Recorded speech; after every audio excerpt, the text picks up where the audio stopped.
All right, welcome to The Explainer. So today we're going to unpack the physical game. It's this really influential and, highly controversial book from 2010 that made a huge promise, a complete personal transformation, all through a very specific system for dating. Let's pull back the curtain and see exactly how it's supposed to work. Right from the jump, the book zeroes in on exactly who it's for. It's for men who feel, stuck. Frozen by what the author calls approach anxiety. You know that feeling, right? Seeing someone you're interested in, but you're just completely paralyzed, unable to even start a conversation. So to really get what this system is all about, we're going to walk through its 5 main parts, just like the book does. We'll start with the core problem, then look at the myths it tries to bust, get into its core philosophy, break down the actual system, and finally, look at the ultimate goal. Okay, first up, let's talk about the problem this whole system is built to solve. A very specific, and for some, a very paralyzing fear. The book paints this really specific picture of who it's for. It could be the lonely professional after a bad breakup, or maybe the 18-year-old in college who's read all the theory but never actually does anything. The common thread here is this feeling of being stuck.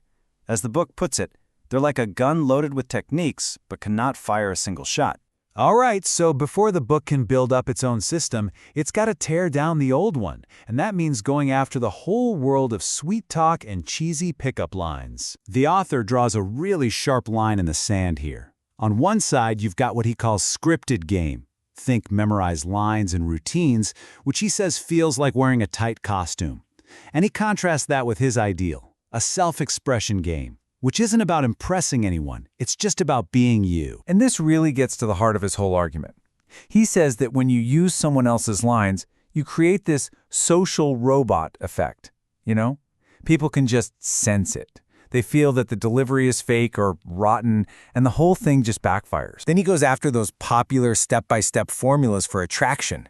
He argues that real human interaction is, it's messy, it's chaotic, and trying to jam it into a neat little open, attract, rapport, close model is like wearing a straitjacket in a fistfight. It just doesn't work in the real world. Okay, so if trying to impress everyone is the wrong move, what are you supposed to do instead? Well, the book suggests a pretty radical shift in what your goal should even be. This is the big one, the central mantra of the entire book. Express, not impress. The point isn't to get a pat on the back or a positive reaction. It's to completely abandon what he calls approval seeking, and instead just put your authentic self out there with no filter. But how do you actually do that? How do you practice it? The book offers this really simple drill. You forget about trying to come up with some clever opener. Instead, you're told to find a story about something you are genuinely passionate about and just share it right away.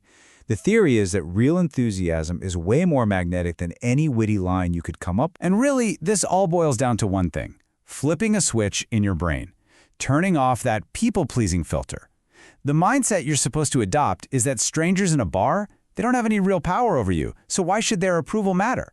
This is supposed to unlock this radical new freedom to just say what you mean. So, with all of that philosophy laid out, now we get to the real heart of the system. And this is where things get pretty controversial. The actual techniques. This is literally what gives the book its name, Physical Game.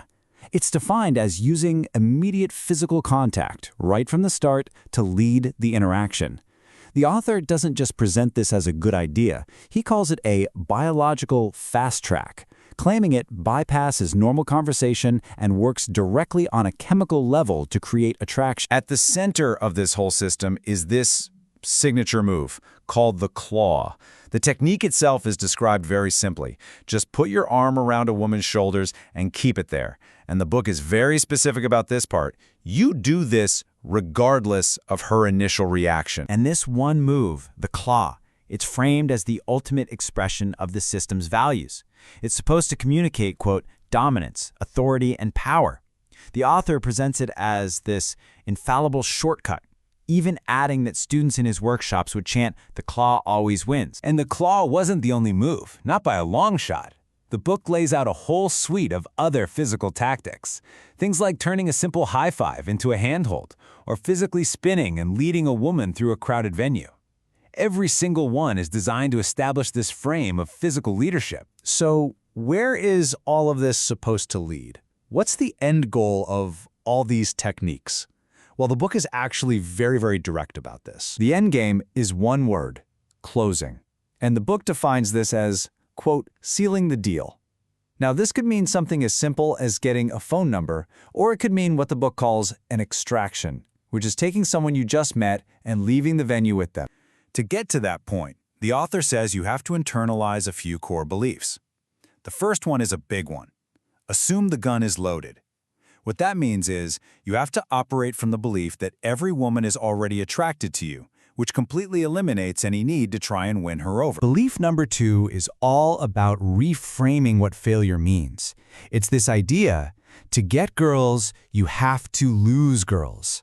It's about becoming totally okay with taking risks, understanding that rejection isn't just possible, it's a necessary part of the whole process. And then there's the third belief.